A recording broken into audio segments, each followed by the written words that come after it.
Okay, so we set our folder and we've set our permissions. So the content that we've put in that folder now is ready to go onto our website. And there's a few ways we can do it. We've looked before at what we've got on the right-hand side down here. And I'm going to start with a layout because they've given some really good layouts here that just do a great job of organizing your website and making it look professional. So I'm going to start with this one here. I don't even need to drag it. I just click and it appears over here. Now, as with everything Google, the little plus button is how I start to add the content. So if I hit the plus, it gives me a few choices. I could upload, I can select an image, I can go into my Google Drive, I can go onto YouTube and embed a video, or I could add in a calendar, I can even add in a map. That one's probably more for businesses, but if you're teaching some stuff having to do with maps, it might be quite useful. We're going to go into Drive because we've placed those items into that folder from the last module. And you see over here on the right-hand side what happens is it opens up my Google Drive. And so down toward the bottom of my folders list, I've got website items. And when I go in here, I've got 3 things that I can put over here into my embedded. So I'm going to start with this slide set. And we're just going to give it a quick chance. Now I'm going to move my screen up so you can see that there is an insert button down here. Just right there. The screen is just cutting it off a little bit, but there is an insert button. When I do that, over here comes my slide deck, and it even provides some controls to my end user. They can view it in here or they can go out to Google Slides. It's just about exactly like the YouTube screen. So then I will give it a title. So digital notebook assignment. Remember to put at least 3 entries per week into your book. So there's my first piece. That was so easy. Now, because I've picked a layout, I'm going to add another thing and it's going to balance the 2 sides of my screen. So again, I'm going to go from Drive and I'm going to go back into that website items folder and I'm going to embed this Classroom for Parents PDF file. So again, they can see the preview of it. So Classroom Guide for Parents. A brief 1-page document about Google Classroom. And if I'm doing this for fall, I might put this right on the front of my web page for the first little while. And then as we move into October, November, I would still keep this on my website, but I might move it to a different page once the year is up and running. So you can see that I can embed them as images. Now we'll close Google Drive over here by hitting the X. And for the next piece, I could do a text box. So if I click on text box, it's going to drop me underneath. I can drag things around if I want this to not be quite that wide, but I do want it centered. You see, as soon as I start to resize, I get those nice little measuring tools that appear so I know when I'm in the middle. So I might do important dates. Now, working on a website's a little different than doing desktop publishing. If I want to change this to be more of a heading type thing, I don't do it through font point sizes like I do if I'm creating a slide deck or creating a document. With websites, we have defined stylings for all of the different headings and titles. So normal text would be your paragraph text. And that's part of the theme, whatever font was selected on the themes page, that's what you're going to have as your normal text. And I've got title. So you see that brings it into a larger font. That's my title size. If I want a heading, a little bit smaller, much more in line with those. So you get your absolute consistency on your website by having these things predefined. So my subheading looks like that. It's a little bit bigger than the paragraph text. And then the last one I've got is small. So if you wanted to put a little disclaimer underneath something, or put a little copyright notification, or give credit to where you got the image from, small is a really handy one to have. So for this, I think I'll make that a heading. And I can center that. And so now, by the looks of things, I've got a slightly gray background for my website, and then it's putting in white behind the text. And so maybe I like that, or maybe I don't. If I don't like this, then I'm going to want to go back over to themes and maybe just fiddle around with it a little bit more. So let's maybe try slab font. I might like that actually better.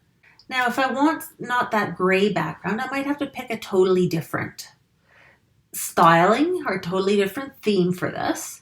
So again, you can go back in and you can make some adjustments to what you've selected as your theme once you start putting some things in and you're not sure if you like the theme you picked in the first place.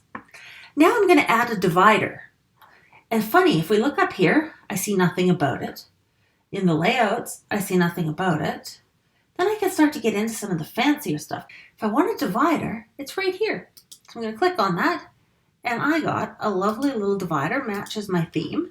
May not be exactly what I have in mind, but it gives me really good flow. It's just a really subtle little adjustment that separates this first part from the second part. It doesn't jump out and grab anybody's attention. It just sends that subtle message that we are crossing from one bit of data or one bit of information into another.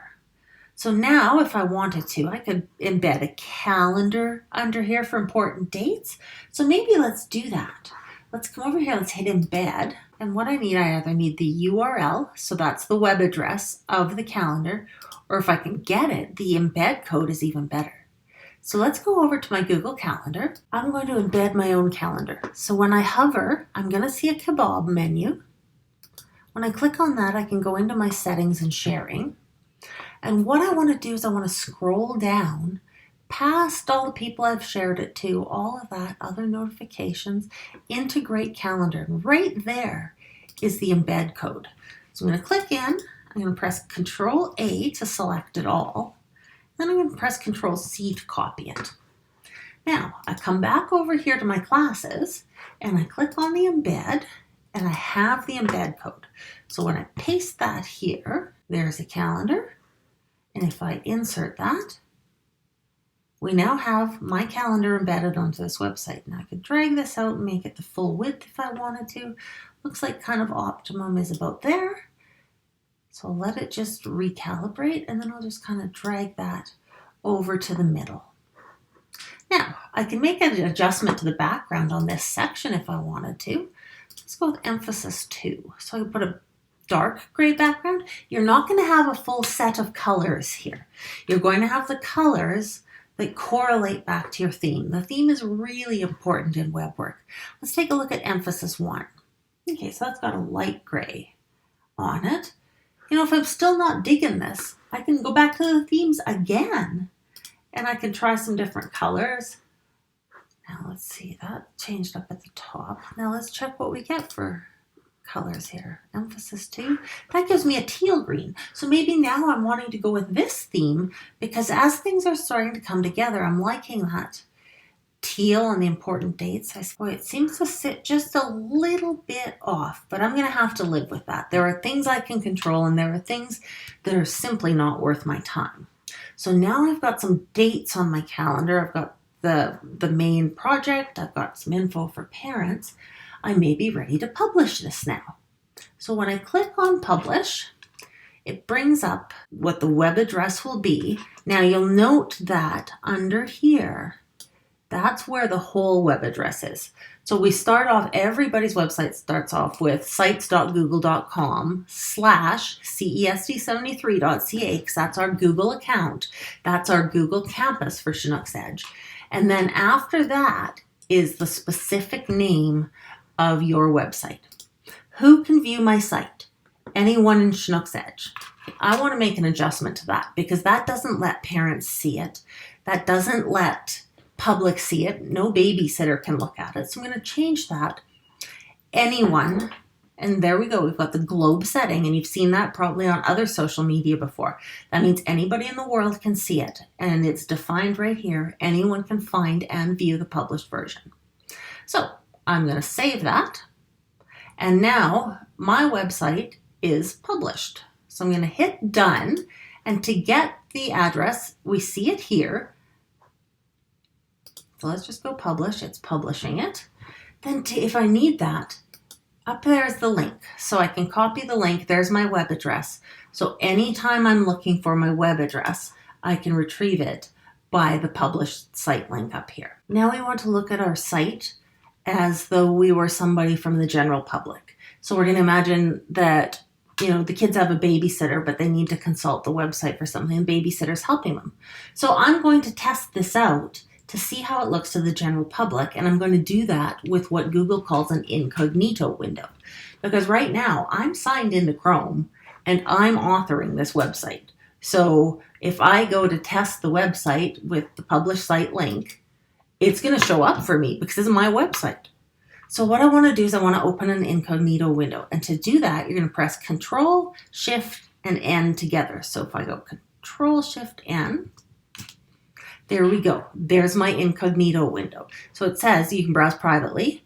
Other people won't see your activity. Chrome doesn't save the information. So really it's treating me like I am logged out of Chrome. So if I paste my web address in, this is what the general public can see. So we just want to make sure these loaded in correctly. We set our file permissions on Google Drive so that they should. So I'm seeing the images like I want to. And there's my calendar as well. So now I know for sure that somebody who is not part of Chinook's Edge can view it. You don't need to be signed into a Google account to view it. It is just simply another website. So we've got some content on our homepage now. We are off and running with our websites. This is going well.